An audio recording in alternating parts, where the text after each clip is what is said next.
Good morning. I'm meteorologist Amber Wheeler. This is your 1 minute forecast on Saturday. I believe it's April 16th. Yeah, it's the 16th. Bear with me here. I'm going to go over this system moving through on Sunday, and don't look too close. I'm not wearing any makeup. I'm not on the air today. I'm behind the scenes, so this is what you get when I'm not on TV. I look like I'm going to a softball game. That's me. So let's look at this here. We've got Sunday impacts as much higher in the southern and the northern part of the state, that is, with this system moving through on Easter Sunday. It's also Passover weekend as well. I don't want to forget that here. But again, higher impacts in the north. That's where we're watching those wind gusts that could be at up to 40. We could see 5 to 8 inches in the areas that are shaded in red there. So let's talk about what the radar could look like here over the weekend. Enjoy today.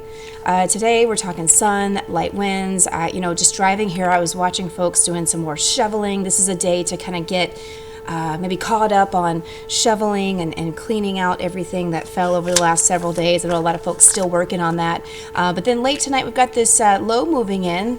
I'm going to back this up just a little bit here. You'll see it comes in late tonight, just some light snow by, say, mid-evening.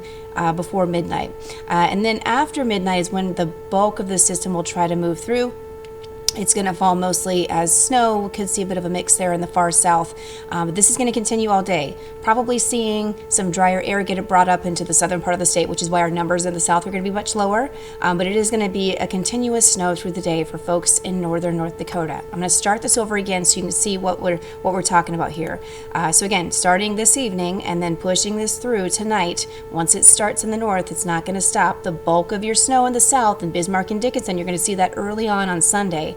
And then it's going to taper off for you, but then in Minot it's going to stick around.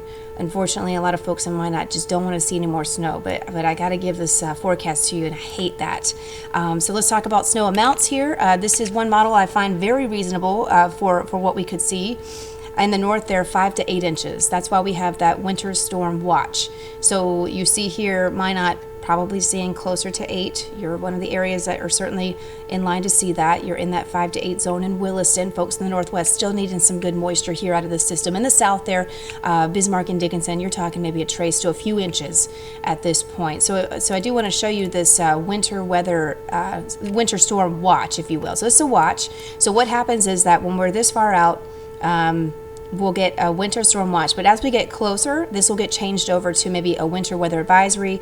This is 9:49 a.m. on Saturday morning, so by the time you watch this afternoon, if you see it scrolling through your feed or you catch it on our website, we could already see an advisory for the north or maybe a winter storm warning, depending on which counties the Weather Service decides to pinpoint as the highest impacts. And right now I see that being north central, especially seeing the chance to see that the highest numbers.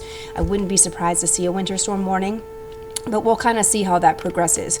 So I do want to go over wind because we've got a lot of farmers out there still calving.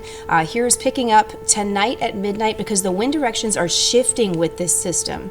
They are going to start off southeast late tonight, so midnight tonight. We're talking southeasterly winds, but I'm going to keep this into motion so you can kind of pinpoint your location and then check out as we head through the day tomorrow. You're going to start seeing a wind shift as that low pushes through. Just the natural spin around that low, we're going to see these wind directions change.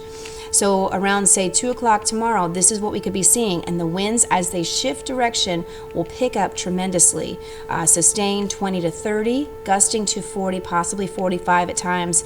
So we're talking possibly reduced visibility. And then tomorrow evening by 7 p.m., if not slightly earlier, most of our winds will have shifted and become northwesterly. So if you're doing any planning and you have to be, maybe you are a rancher or someone who does work outdoors, who is very wind dependent, know it starts off from the southeast and then it's going to shift and become northwesterly.